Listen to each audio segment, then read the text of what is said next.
Okay. Oh, Cool. Good evening, everyone, and welcome to another episode of Adoption Happy Hour brought to you by NAAP.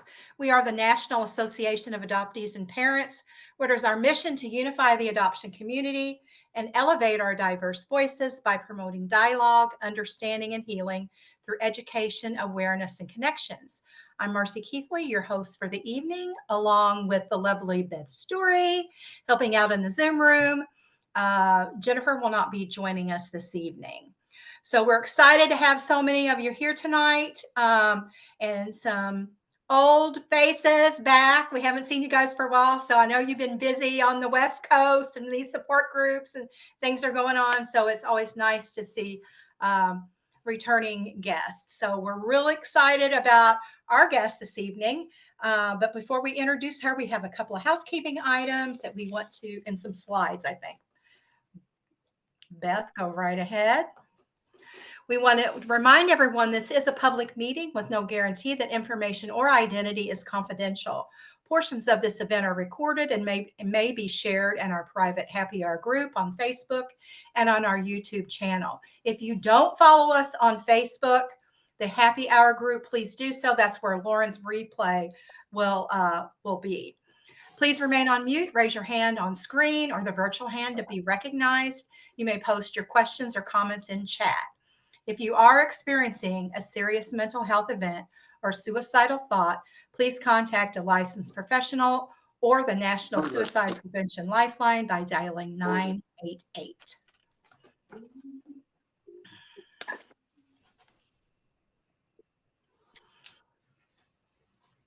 Okay, here we go. Just a reminder about NAAP's regular programming. Happy Hour comes to you the first and the third Friday of each month. And then we have two other meetings or groups. Dr. Joyce leads a reunion group.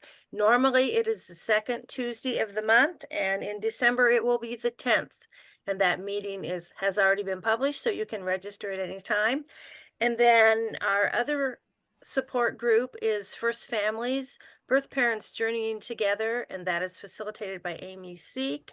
And they are the second Thursday of each month, and that will be the 12th, December 12th. So be sure to register for either or both of these, and also future happy hours. We hope to see you at all of our events. That is it for me. Let me stop sharing. Okay, all finished. Is that everything? Okay. At this time, I would ask attendees, please, if you would jump into the chat room and let Lauren know how you identify in the adoption constellation or the assisted reproduction community and where you're from. Let's go ahead and show her the love. If we could go ahead and do that, please. Excuse me. Okay.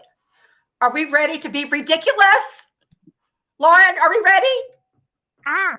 I'm ready. Well, we want to we're just so excited to have you join us tonight. It's been a pleasure. We met out in Denver. What was it? That was Untangling 2. Yes. And you were the hit out there. And I think a lot of people got the opportunity to meet you. So it's just really a privilege to have you on Adoption Happy Hour and hear a little bit more about your story. You're so busy and you've got so many things going on out in the world. So we're just so excited to have you here. I'd like to share just a little bit about you with our guest this evening. Lauren is a comedian, actor, award-winning filmmaker, and an author. Her work has been featured by the New York Times, BBC, Buzz Magazine, McSweeney's Internet Tendency, among others. Her writing has been called criminal. We've got to talk about that. Her TV and film credits include Veep, Brave the Dark, and Galaxy 360, as well as several national commercial campaigns. She continues to create comedy through the lens of her unique personal experience with stand-up and deeply flawed, painfully idiosyncratic character videos that have garnered over 12 million views. While producing her podcast, Misfits Makin It on Radio Misfits Podcast Network, Welcome, Lauren, to Adoption Happy Hour. Aw, thank you. Thank you. It's an honor to be here, really. When I came to Entangling Our Roots, it was the first time in community to that level, and uh, it was so intense because I didn't know a lot of the stuff. Like I didn't know a lot, especially with the adoption community. Like I never knew, and my mind was like blown. Like by the morning of day 2, I was just like, oh my God. And so it was intense, and it was such an honor and privilege to like get to know so many people and to hear people's stories. And then we did a comedy workshop there as well, which was a lot of fun. And then we did a show at the end to kind of blow off steam. So I've spent most of my career making absurd situations funny because my life was absurd. And I was like making fun of things before I even knew the truth of them, which is like absurd on absurd. It was like double absurd. Like I was making jokes about not looking like my family, which we'll get to in a second. And like in front of my parents. And then I called my dad and I was like, Dad, like, why weren't you laughing last night? And he had some sort of excuse to like, crazy, absurd to the squared. And like, I'm still trying to figure out how to make all of it funny, but you can make it funny. It is possible to make it funny. And we'll talk about it at the end. Now, if you have specific questions, put them in the chat throughout. I am a comedian who's used to like an active crowd. So you won't throw me at all. Maybe I'll get to it at the end. I'm not sure when I'll get to it, but just throw it in while you're thinking of it, because the best time is to put things in as you go. Cool. And I'm open book. Any questions, you put that in the chat. We'll talk. Or even if you're like, how can I make this funny? I had this crazy thing happen. We'll find a way. I will find a way in this. I will do it. I'm from New York. I have a lot of, so this is what is absurd. So no one ever thinks I'm from New York. They've like, I'm more like akin to the horse trainer on Downton Abbey.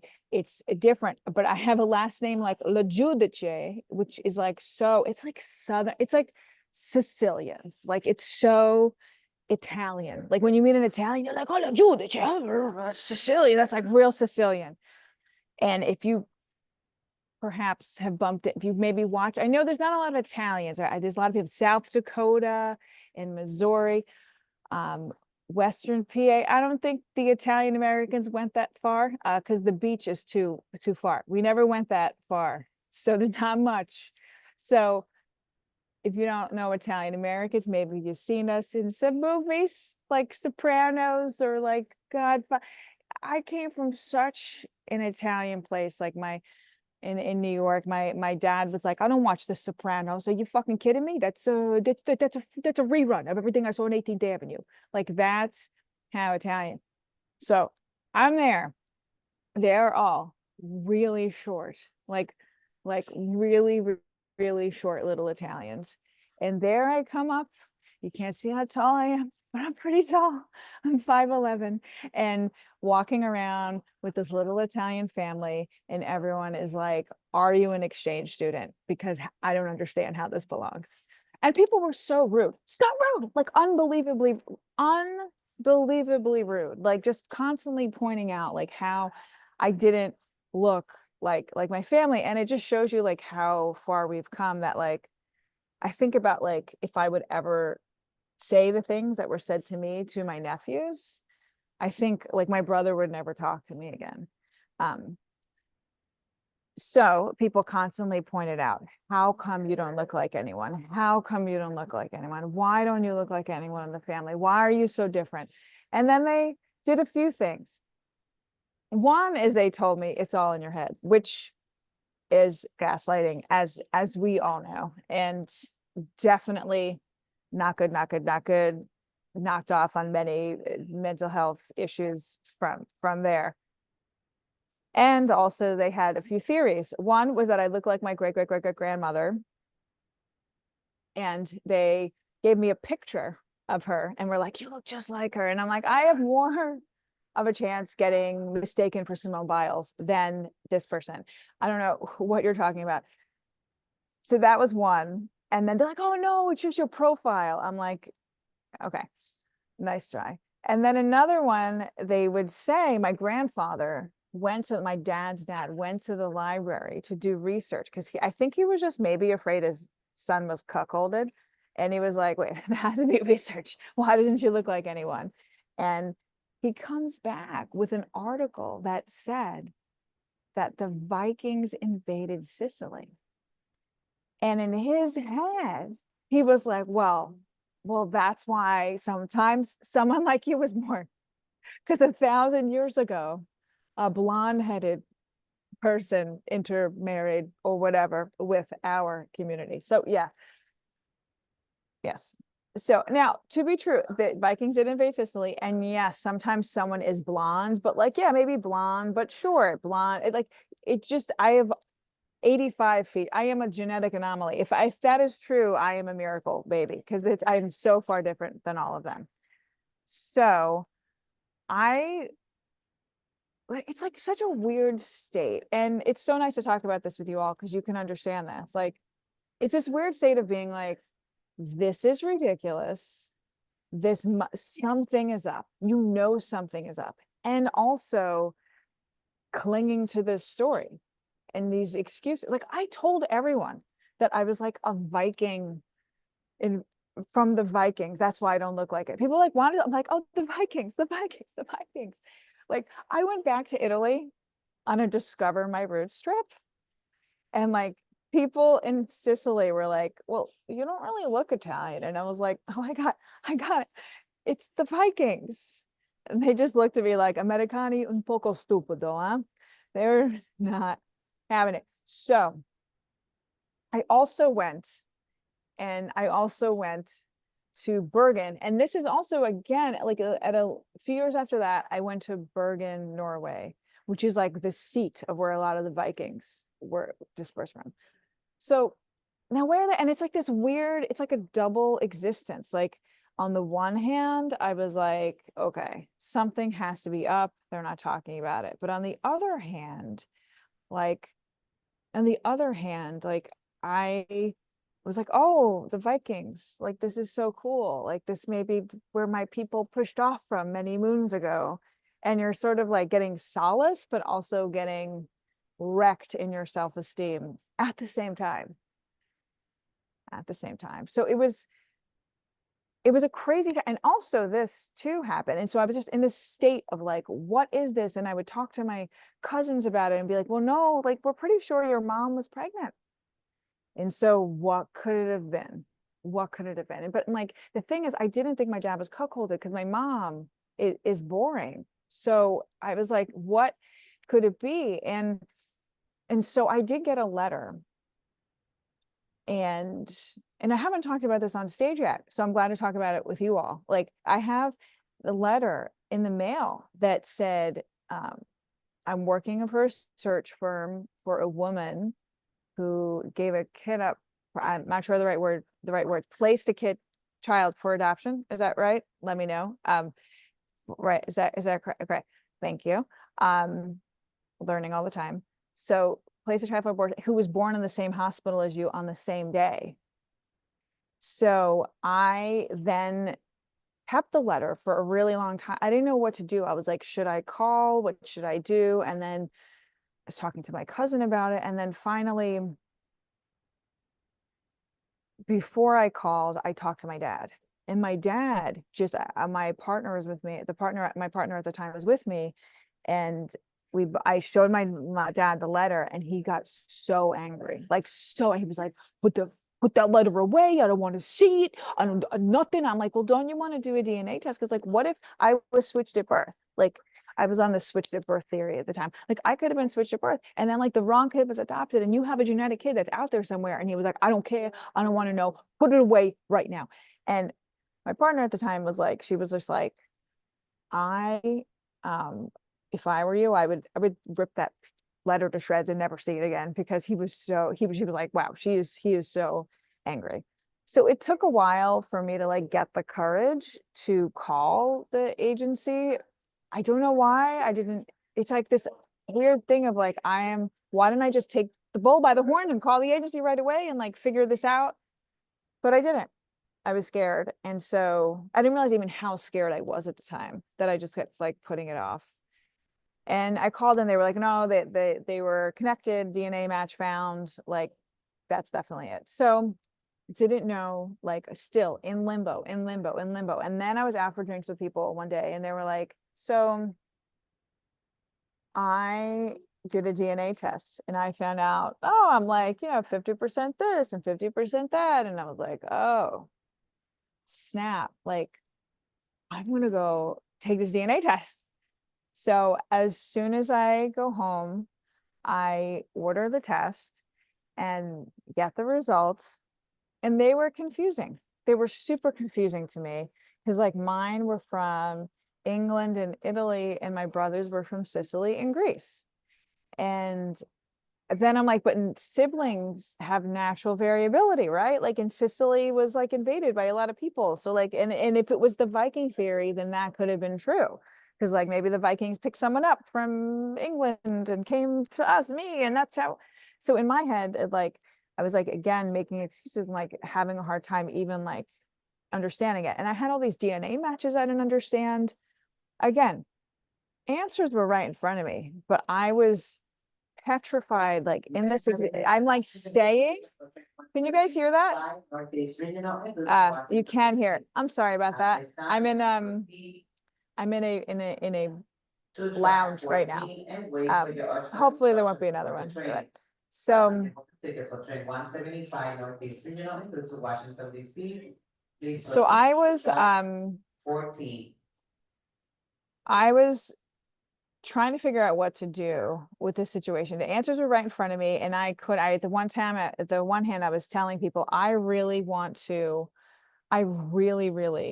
want to get answers here. And then on the other hand, I like wasn't doing anything to get the answers. So I, without anything to do, I posted it on Facebook. And my mom was in the comments, I can end this shit now. So I let it go for like years went by. Like I think 3 or 4 years went by where I just let this go. I didn't look into it. I would talk about it a lot and be like, oh, this is crazy, but I need to get my dad to do the DNA test. Like how else could I figure this out? Again, Google is free. Information is out there and I'm not even looking for it. It's like I couldn't even get my mind to like think about like I could figure this out. I'm sure other people have been in this situation, but it's like you think that you're the only one and that you're the only one who can only one who's ever been through this, the only one. You don't even know who would there even be to contact about it. How would I even to know? So I finally bumped into, by random happenstance, a PhD in genetics. I was actually about to climb Mount Kenya and we're sitting across from each other. And I was like, I did a DNA test, but like, there's just natural variability, right? Like, right? And he's like, not by that much. So he was like, I would definitely look into that. So as soon as I got back, like I started looking into it. And and I couldn't, like, I just was like, I don't understand what this is. And then I looked at the DNA matches and I was like, well, obviously deduction, like if I got to see, like maybe compare my matches with my brother's matches. I had 2 younger brothers and a younger sister. So let's see how that goes. So I ring up my brother and I said, I see you here. And he's like, yes, I see you. And I was like, okay, do you see mom's cousin on here? And he's like, I see mom's cousin. And I was like, well, didn't dad's cousin do ancestry DNA? And he's like, yeah, I see him right here. And I look up this cousin and then there it is, like really clear, like not related, which means like my dad cannot be my genetic father.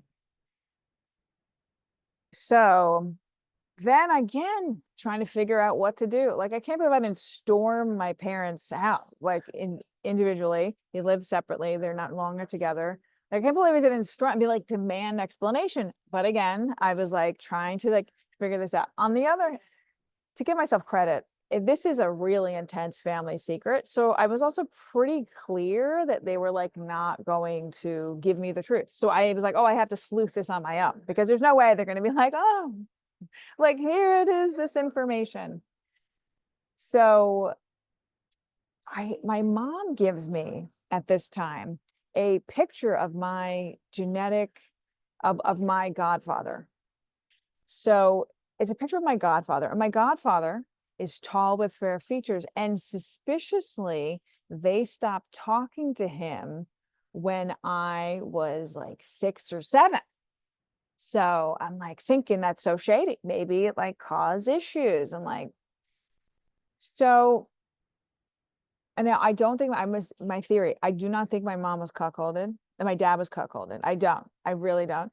And at the time I was like, no, but I had this, and I'm a queer person. So I had my own viewpoint. I thought in my head, I was like, maybe my dad had a secret bisexual crush on his best friend, my godfather. Then they had a threesome with my mom, and then I was Y tu mamá también into existence.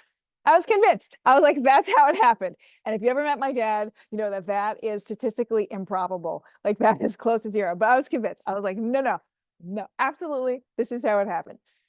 So I have all these mysterious DNA matches, and I go to them and I'm like, okay, do you know my godfather? And none of them did. I'm like, okay. Then one of them says, like, my mom told me that she used a sperm donor. And I'm thinking, like, okay, that checks out. My godfather, broke Brooklyn guy. Yeah, a little handy for cash, is like super in character. So one of them said, my mom told me that that the doctor told her that it was a med student's sperm he was using. And I'm thinking like, oh, I'm so sorry. You know, I wasn't going to do it because it's very shady, the audio setting, but I'm going to do it for y'all. I'm going to do it. I'm going to give them permission to use my voice. Block it out. I hope this blocked it out. Let me know. Okay. So,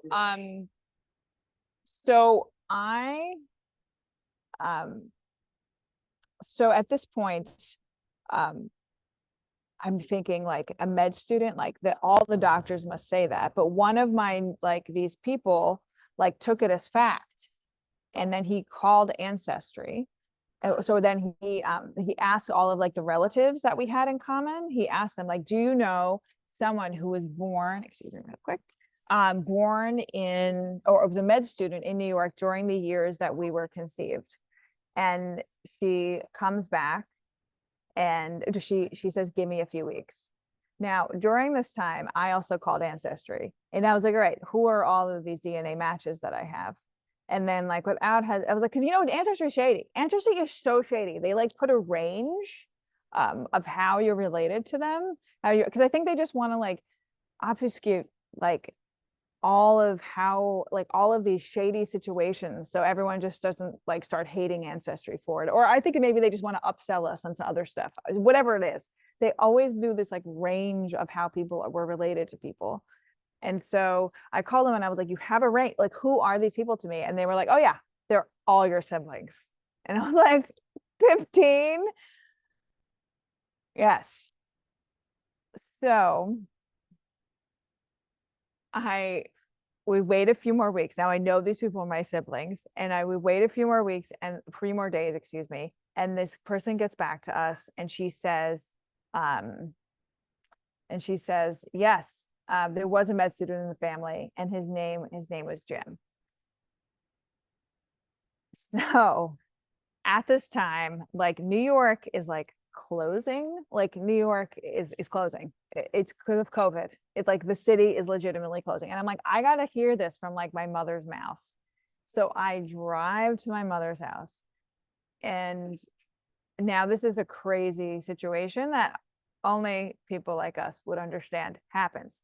So my new sibling noticed that we had a common friend on Facebook and called the common friend and was like, how do we both know Lauren? And she said, well, your late mom had a best friend, which was me. And I also have a second best friend. And that person is Lauren's mom. So when he realized what had just happened, the connection that was made, he's like, why don't we just keep this between us? And then she's like, of course, no problem. And then she hangs up and calls my mom. So my mom, in classic fashion, denies everything, but now she knows I know. So when I get to her house, she knows that I know that I know that she knows. And she is very nervous, talking a mile a minute. And then finally I was like, Mom, I know. I know. I went on Ancestry and I know it. She's like, I'm leaving. I'm not going to talk about it. And she's like, I'm going to leave. I'm like, where are you going to go? Well, I go walk the streets of New York and get COVID. So she's in the kitchen, like angrily, like doing dishes. She's so pissed. And I broke the ice with something that a fact that I learned through all of this like research that we've been doing now that we like knew the situation. I said, all right, the silver lining to all of this is that I'm a distant probable cousin of Princess Diana. And she, yeah. And she looked up and she was like, only you, of course. And then I started giving her like the facts, some of the facts that like I had found out, like the doctor's name and what, all of that kind of stuff. I gave him some of her info that we had discovered throughout this through pooling information and talking to like any relative that we could find. And she confirmed it.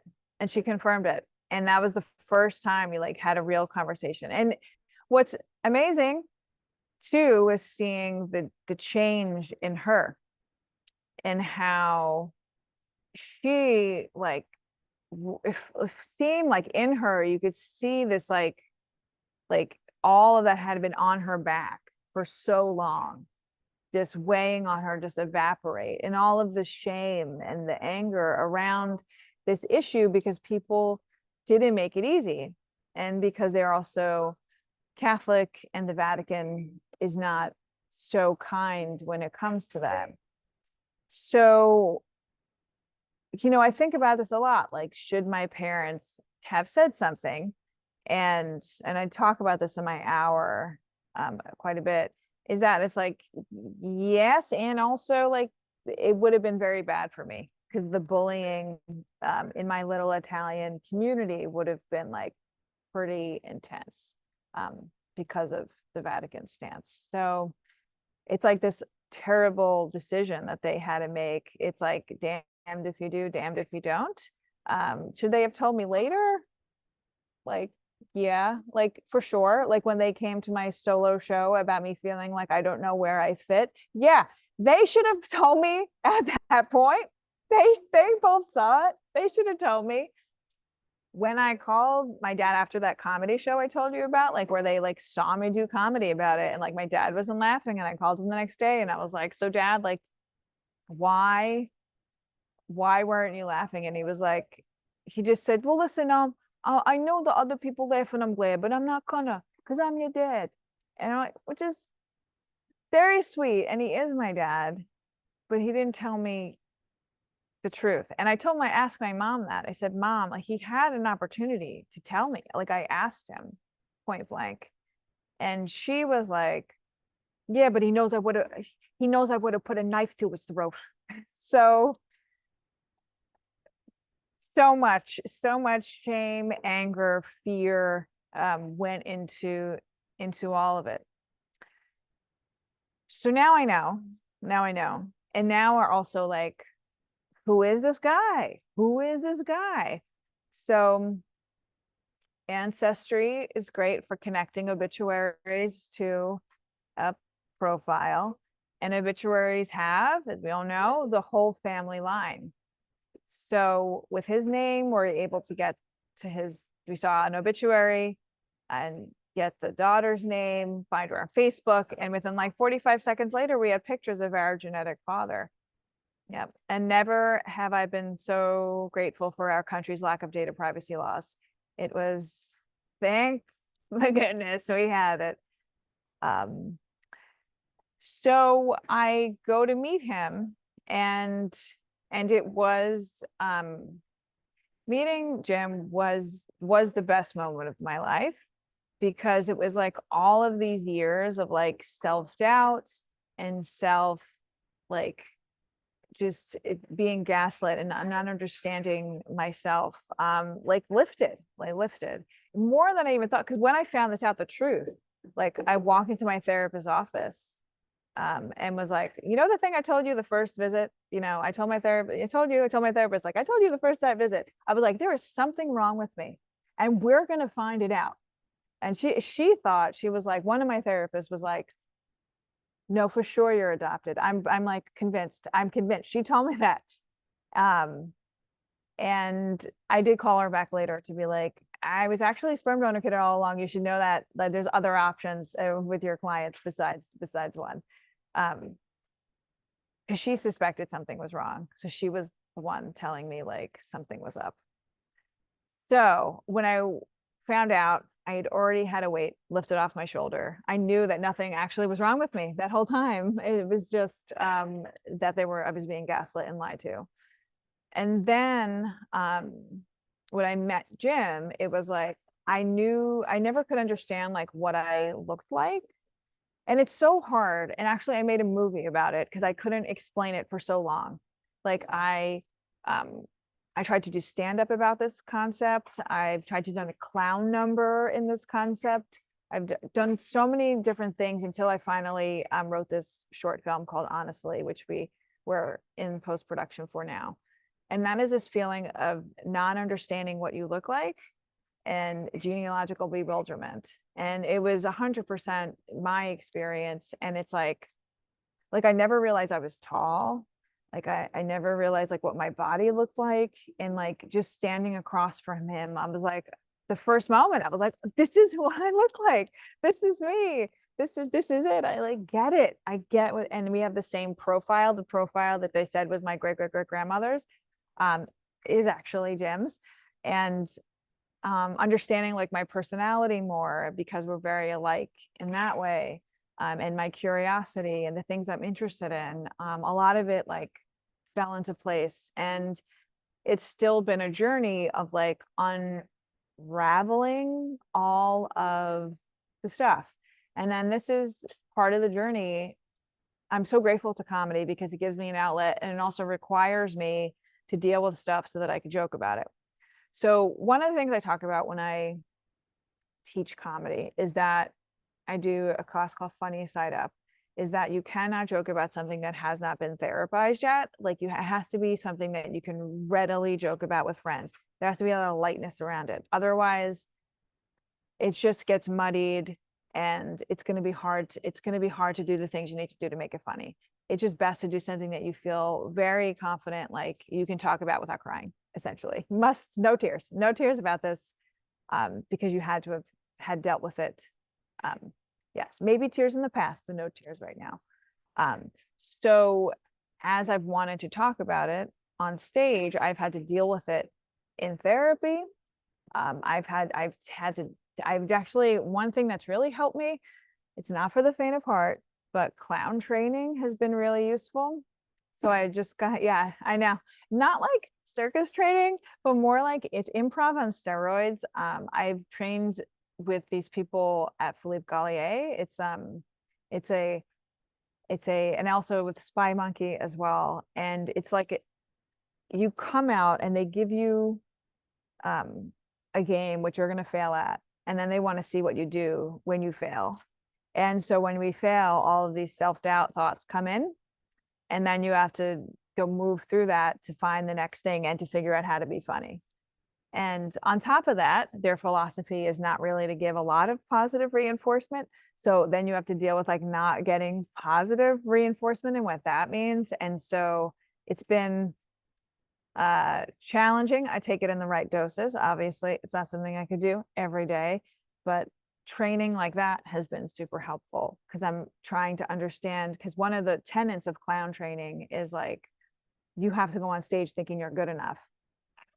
Like that is hard. That's so hard. Believing you're loved, believing you are lovable, believing that like the audience loves you, believing that like you can be overly, the clown is always optimistic. You believe that like if this doesn't work, something else will work. You're going to keep going. You have to have lightness and joy in everything you do. So that's been really helpful as well. Writing is helpful. Like I write screenplays and pilots, and like that is helpful, just like as ways to like, is a way for me to like move through stuff, and then be able to joke about it as I like move through it. So in this, like, I think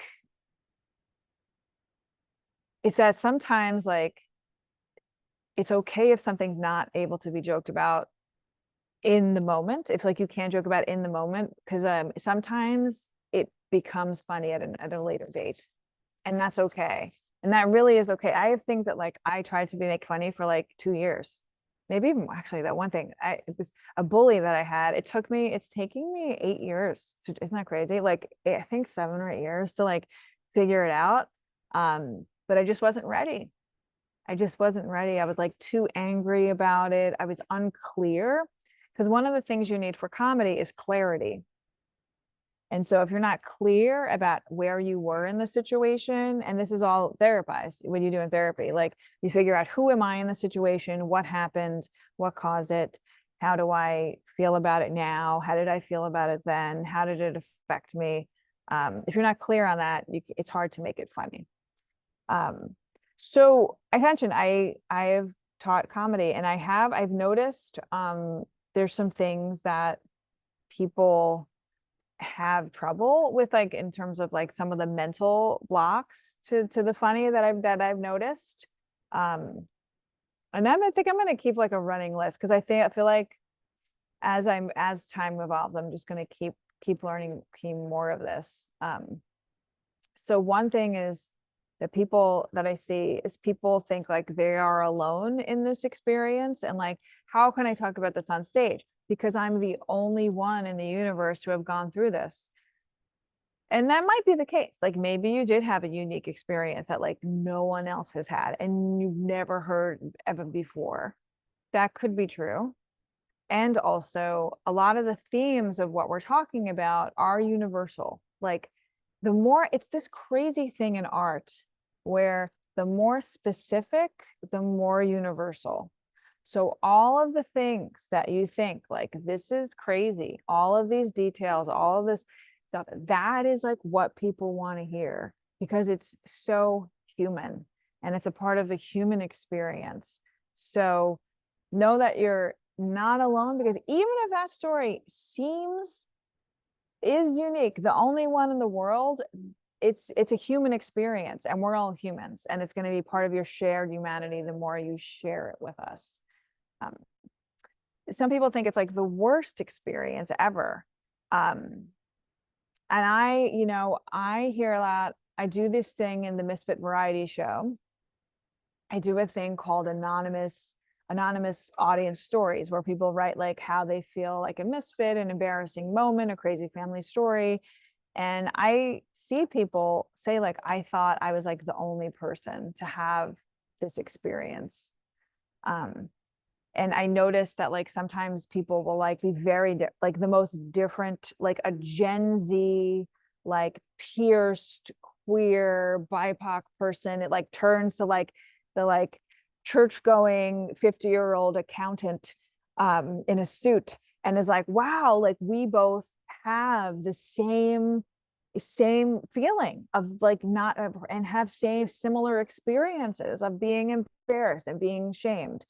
So know that like, as much as you might think it's like the worst experience, know that like you are in such good company, because everyone around you has these experiences. They're just not like talking about it. So by talking about it, you're like giving them permission to heal as well. So you're giving them a cathartic experience.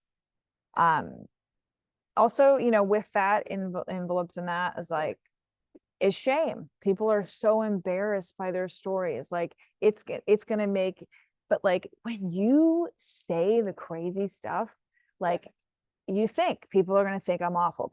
No, people think you're brave. People like you are, like when you share that, you can just say that so clearly, and you're clear in your mind of what this means. Like it's so powerful, and it's not embarrassing. In fact, people admire you for that bravery. So the more you dig into the stuff that is hard to say, the more you're going to be admired for it. Another thing that I've seen people get stuck on is they think that they have to like be someone else to be funny. Like they think they have to like be like, they have to do something in the style of this comedy that they've seen online or on TV. They have to do it in a certain way. And I think that it's crazy. No, the way you are funny to your friend that you make laugh a lot is the way that you are best funny. And we want to hear that. We want your voice. We want you. And I see sometimes a block for people is they think that they have to be like, you know, this HBO special that they just saw, or like, you know, they have to be the next George Carlin. Like George Carlin's a George Carlin. We want the next you. We want the next Louisa Corey or the Ashley Davis or the Ann Maseka. We need you to be of your voice. And it's part of the reason why I think people do this is because it's a form of hiding. It's a form of hiding behind like a mask. Like this is something else that I have to be this other person in order to be loved by the audience, to be safe. This is how I'm going to be funny, is I'm going to do this. And we don't need any of that. We need like your unique imprint and how you are funny already. Because I believe that most of us are funny. You're laughing with someone at some point in your life. There's someone you're laughing with. And that exact way, how you're funny, is how we want to see you and how you can best present as funny. So, you know, my work's not done with like cultivating comedy through all of this. By far, I think I've like taken steps to like I just keep finding more edges, keep finding more things I'm trying to express about it. You know, like the world evolves, I evolve.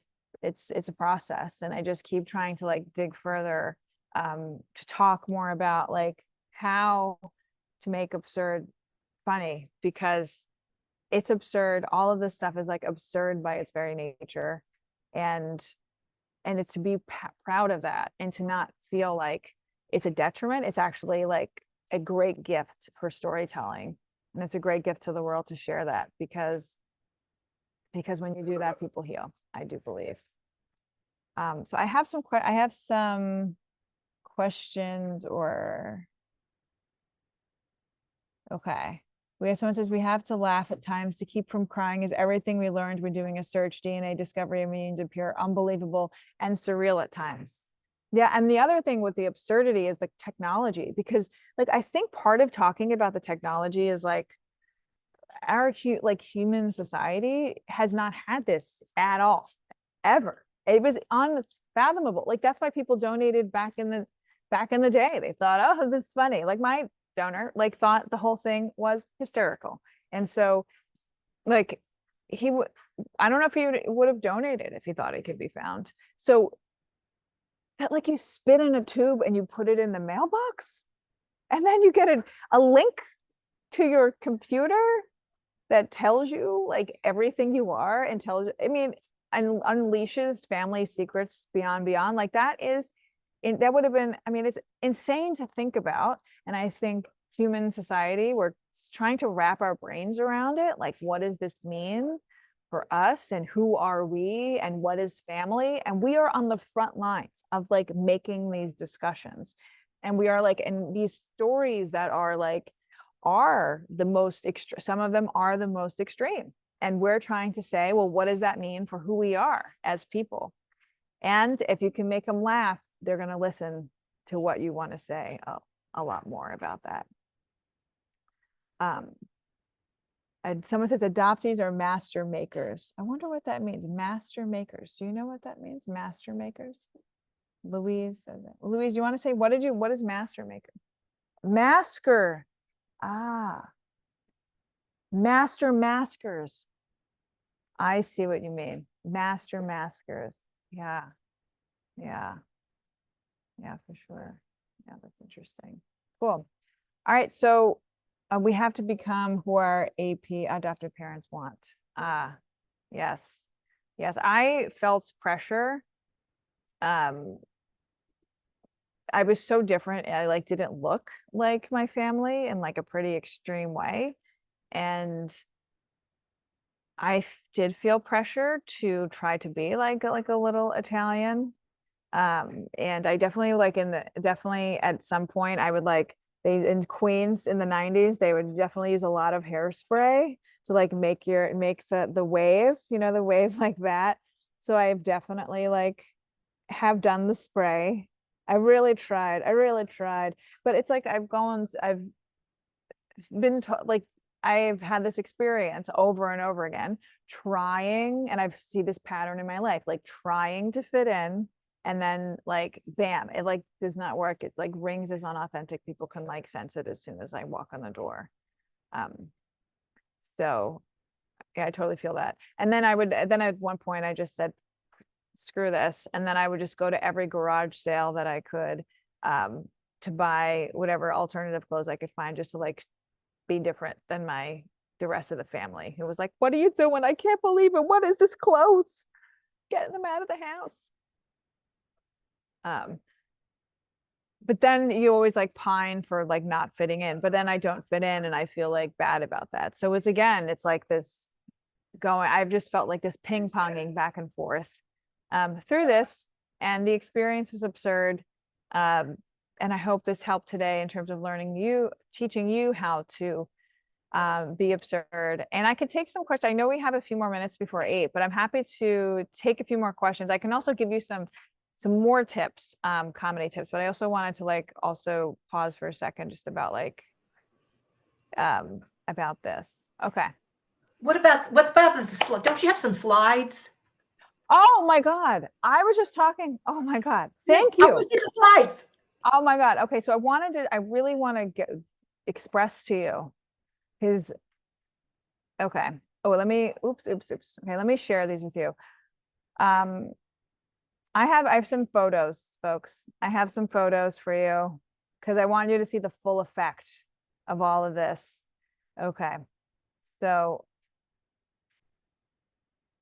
I was like Will Ferrell and Elf. Okay. And I want to say I was really Will Ferrell and Elf.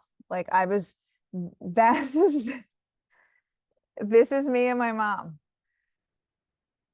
You can't make it up. You can't make it up.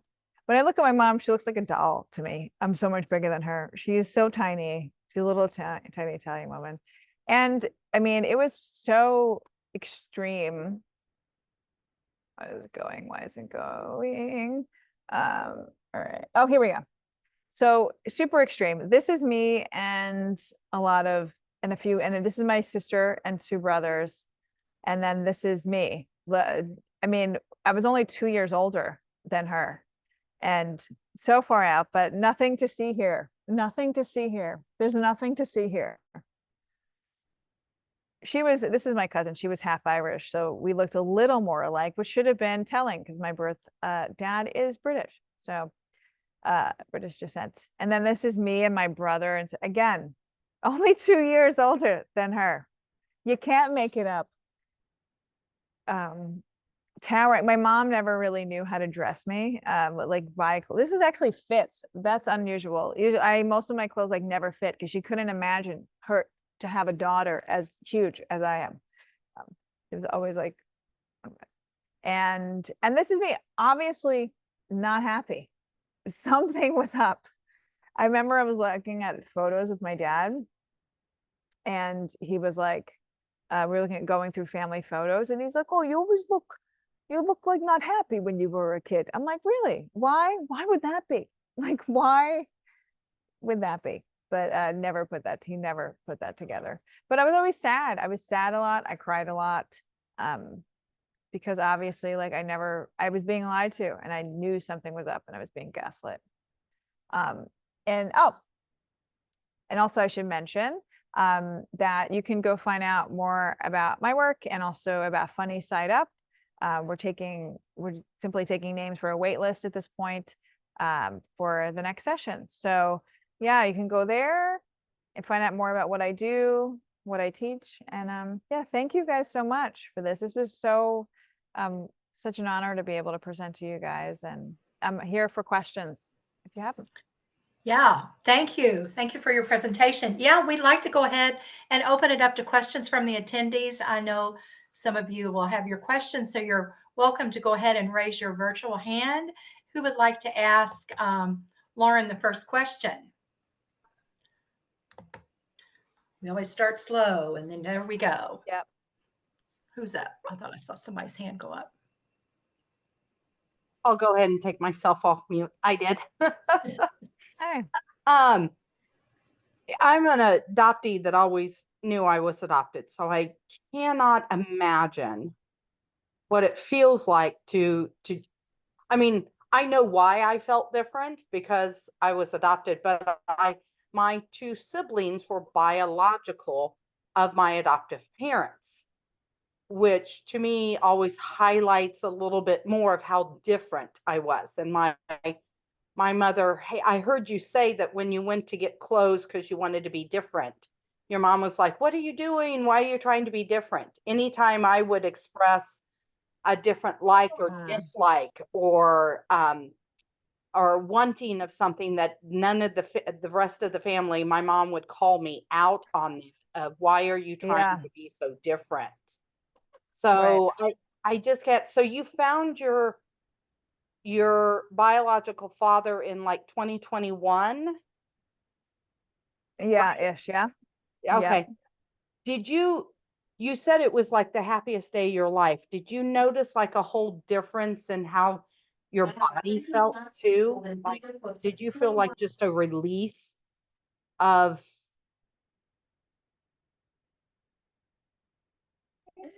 For sure have, like, I think I did notice. Do you guys hear that? No. Great. Oh, you do. Okay. I gave them my voice imprint and they still can't block it out. I've heard that Zoom was good at blocking out, but apparently not at all. So they have a setting that says, like, if you give us your voice imprint, we will block out noise. Apparently they're lying. So I did notice a physical release. Yeah, it felt like I walked different and I held myself different because I like understood what my body looked like in space for sure. And it felt like a huge relief. Yeah, and I understood I could look in the mirror and know like what was looking back at me. So I never really understood. I did a lot of characters for a long time. And to me, like, a character was like trying on a new personality and I was better. People would say, like, I got a lot of feedback, like, "You're great at characters, but where's your voice? Where's your voice?" And I never knew that. And I couldn't find that until after I found out. So your voice in your acting even changed then, because you even said in comedy, you need to know where you're headed.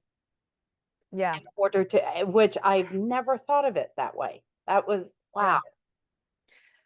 And the thing is, like, what was getting in my way is that I had this uncertainty to me, and like, that's hard to, like, it's hard to book. It's hard to know where is this person? Like, where do they lie?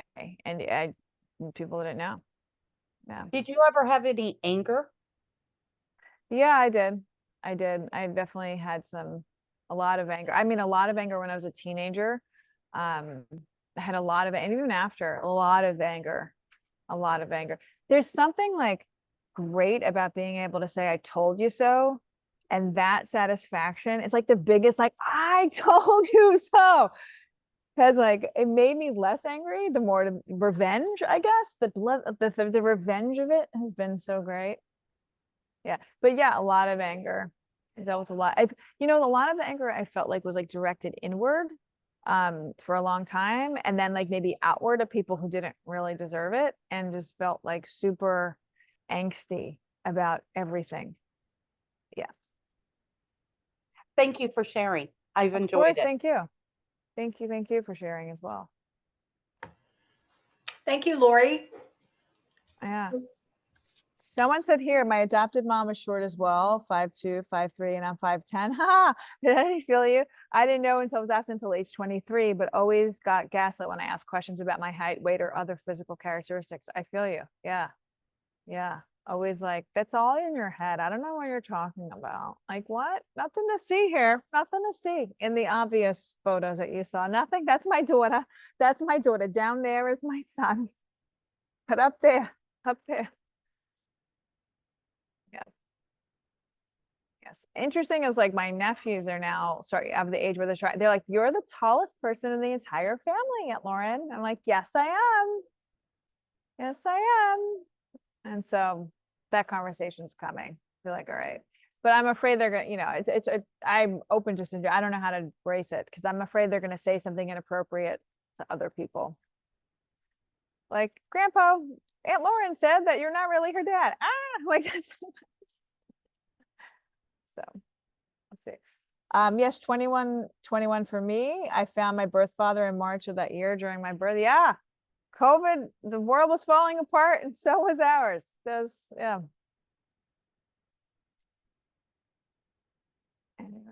Anyone have anything they want to pitch? We can joke it up right here. We can joke.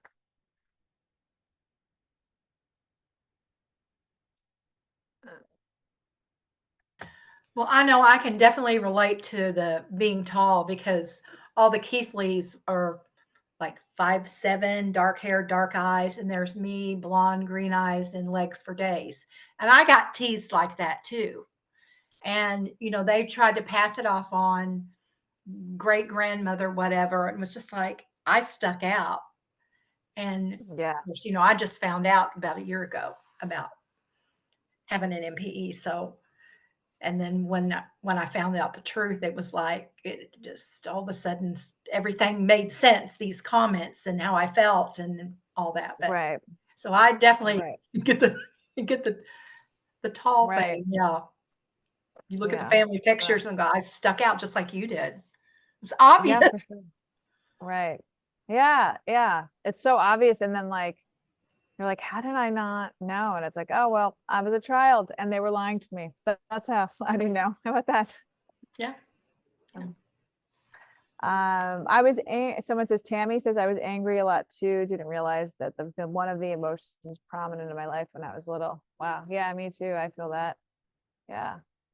I feel that. Yeah. Someone asked about another comedian. Yeah, like I know her. Like there's a lot of us now. There's so much, it's so exciting.